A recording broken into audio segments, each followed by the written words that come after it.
فاطمہ کی طرح پرہیزگار پردہ دار بنو تاکہ گود میں شبیر نامدار امام حسین رضی اللہ تعالی عنہ جیسی اولاد دیکھو۔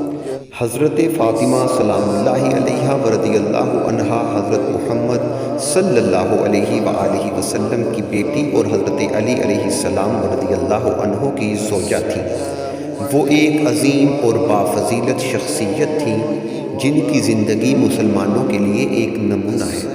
حضرت فاطمہ سلام اللہ علیہا و رضی اللہ عنہا کی شان میں قرآنی آیات اور بہت ساری احادیث آئی ہیں جنہیں ان کے کردار، عبادت، قربانی اور سچائی کی تعریف کی گئی ہے۔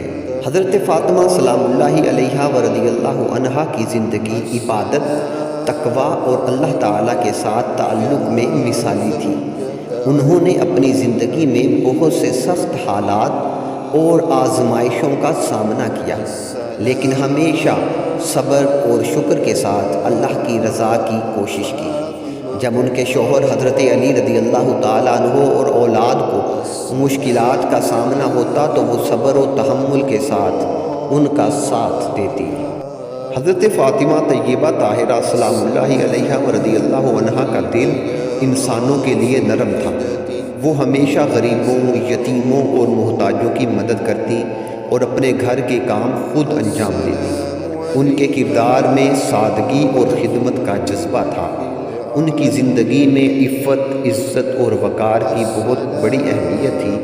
وہ اپنی عزت و وقار کو بچاتے ہوئے کبھی بھی کسی بھی طرح کی دنیاوی شہوات کے پیچھے نہیں بھاگی۔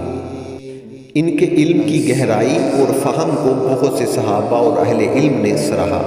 بی بی فاطمہ سلام اللہ علیہا و رضی اللہ عنہا کا کردار مسلمانوں کے لیے ایک اعلیٰ نمونہ ہے جس پر عمل کر کے فرد اور معاشرے کی اصلاح کی جا سکتی ہے۔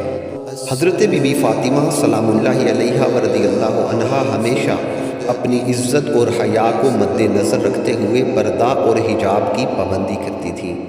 وہ اپنی ذاتی زندگی اور دین کے معاملے میں ہمیشہ اللہ کے احکام کو اولیت دیتی۔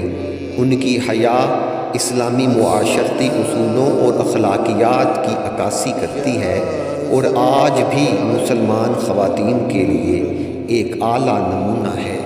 مالک کریم ہمیں حضرت بی بی فاطمہ طیبہ طاہرہ سلام اللہ علیہا کے نقش قدم پر چلنے کی توفیق عطا فرمائے اور ان کی عفت و پاک دامنی کا صدقہ ہمیں بھی طہارت سے سرفراز فرمائے، آمین۔